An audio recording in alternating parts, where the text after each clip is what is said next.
정규 수업 외의 시간에도 아이들의 교육과 돌봄을 지원하는 늘봄 학교가 지난해 초등학교 1학년에서 올해 2학년까지 대상이 확대됐는데요.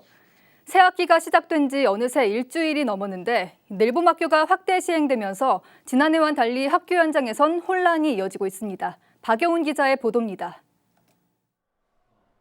초등학교에서 아침부터 저녁까지 아이들의 교육과 돌봄을 지원하는 늘봄 학교.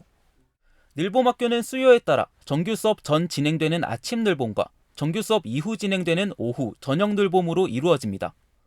이 중 오후 늘봄은 무료로 운영되는 맞춤형 프로그램 도담도담과 기존 방과후 학교를 통합한 선택형 교육, 기존 돌봄 교실을 통합한 선택형 돌봄으로 구성됩니다.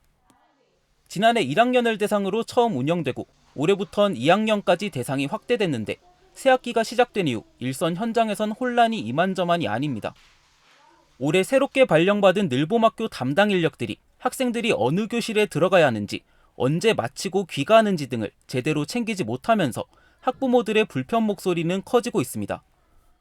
선생님들이 일일이 이렇게 돌아다니면서 1, 2학년들을 이렇게 데리러 오는데 아이가 그 속에 계속 앉아 있을 수가 없어요. 왜냐하면 뒷타임 아이들이 있기 때문에 일단 나와서 선생님을 기다려야 되는데 그 시간에 아이들이 또 어디로 갈지 모르는 이런 혼란함이 있어서 또 아이를 잃어버리는 경우가 있고, 지난달 대전 학생 사망 사고 이후 늘봄학교 귀가 안전 대책이 강화됐지만 갑작스러운 정책 도입에 현장에선 혼란이 이어지고 있는 겁니다.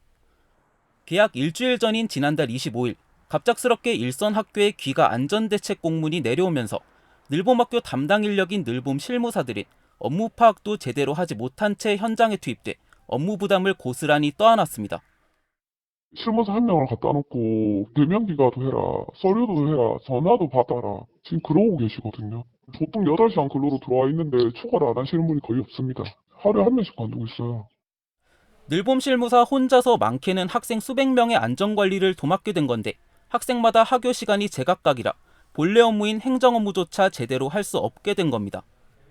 각 학교에서 학생 대면 인계와 동행 귀가를 돕는 자원봉사자를 뽑을 수 있게 돼 있지만 이마저도 제때 구해지지 못하면서 혼란은 가중되고 있습니다.